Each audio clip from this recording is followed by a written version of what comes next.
इस खबर के प्रायोजक हैं एएस ब्रांडेड लॉटवाला, लाल क्वार्टर, कृष्णानगर, दिल्ली। अभी हमारे साथ बात करने के लिए मौजूद हैं प्रमुख समाज सेवी और आरटीआई एक्टिविस्ट शाहिद गंगोई। शाहिद जी, एंग्लो अरबिक स्कूल का मसला पिछले कई दिनों से जो है चर्चा में है। यहाँ तक कि वहाँ की बदहाली को लेकर तरह तरह की चीज़ें हुई हैं और आपकी तरफ से भी एक शिकायत जो है वो अफसरों को और जो संबंधित एजेंसियाँ हैं उनको लिखी गई है। क्या है पूरा मामला? असल में एंग्लो अरबिक स्कूल एक वक्फ प्रॉपर्टी पे चल रहा है। औकाफ की ये प्रॉपर्टी है और दिल्ली एजुकेशन सोसाइटी जो 1991 में एस्टेब्लिश हुई थी उसके देख रेख में Anglo Arabic school senior secondary school वहाँ इसका मैनेजमेंट उसके माध्यम से देखा जा रहा है। मैं शुक्रगुजार हूँ न्यूज़ वर्ल्ड का, जो इस मुद्दे पर काफ़ी अर्से से वीडियोज़ और जर्नल व्यूज़ इस इशू पर दिखा रहे हैं और आज मुझे भी मौका मिला है आपके साथ रूबरू होने का। तो मेरा कहना यह है कि स्कूल का जो प्ले ग्राउंड है वो उसमें जिस तरीके से मैनेज उसको मेंटेनेंस ना होने की वजह से आज जो झाड़ जंगाड़ वहाँ खड़ा हो गया है।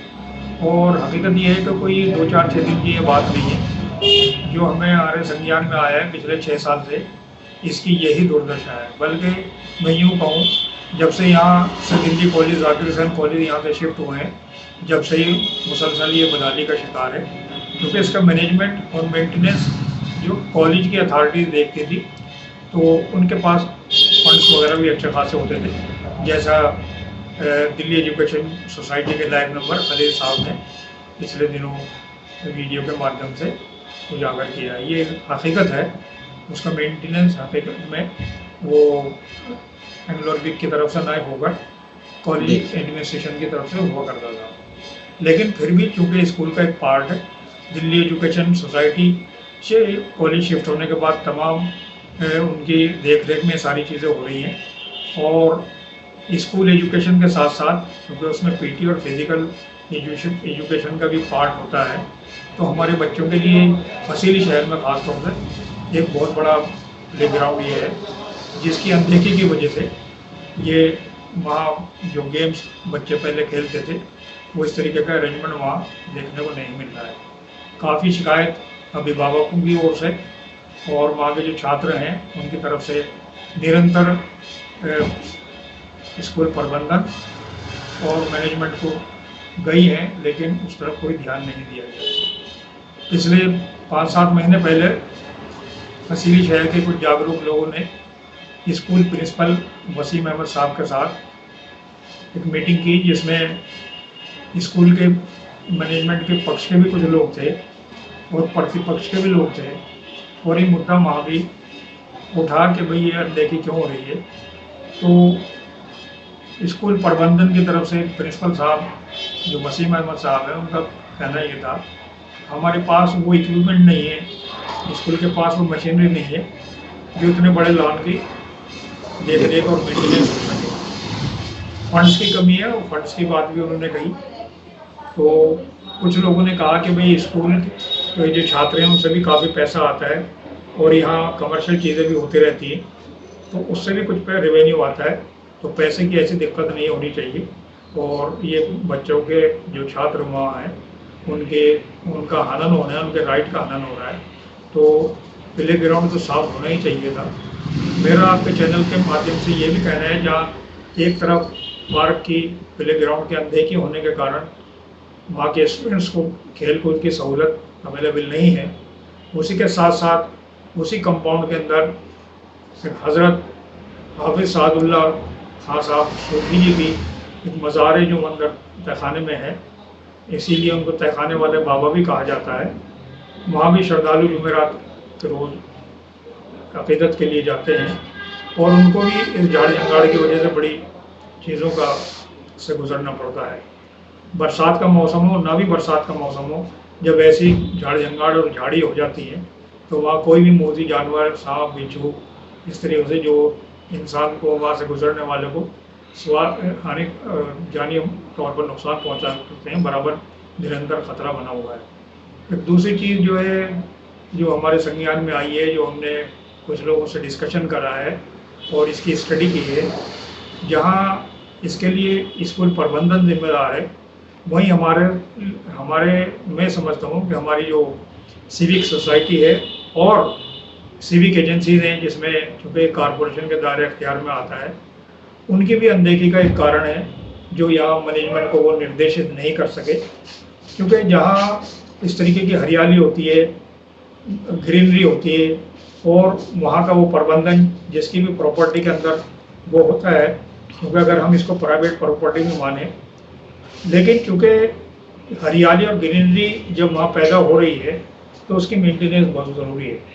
तो बहुत सारी प्रोविजंस MCD एक्ट में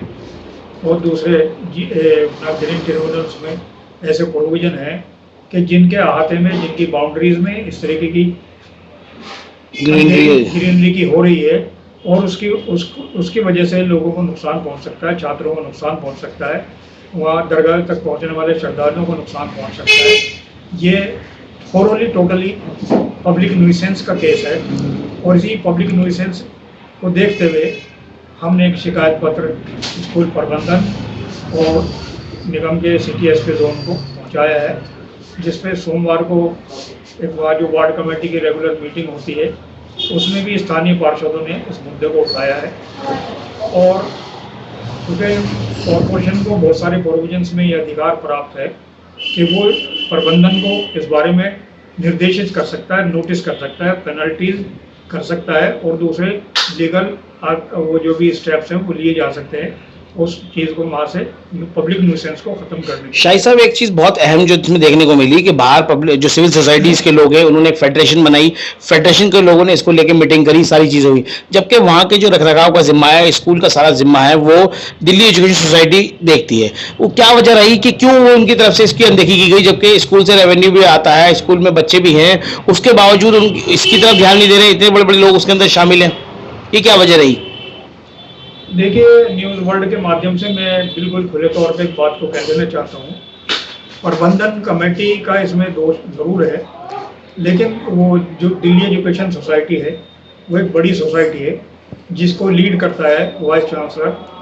जामिया मिलिया इस्लामिया। तो एकेडमिक लोग हैं,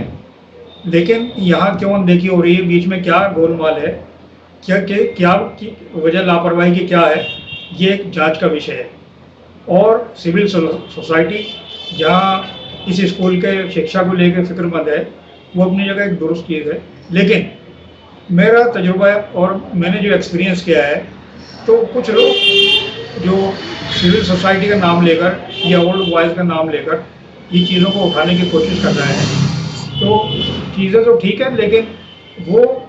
मुझे ऐसा लगता है कि वो पैरेलल निज़ाम दिल्ली एजुकेशन सोसाइटी के सामने चलाने की कोशिश में है, जो किसी भी सूरत में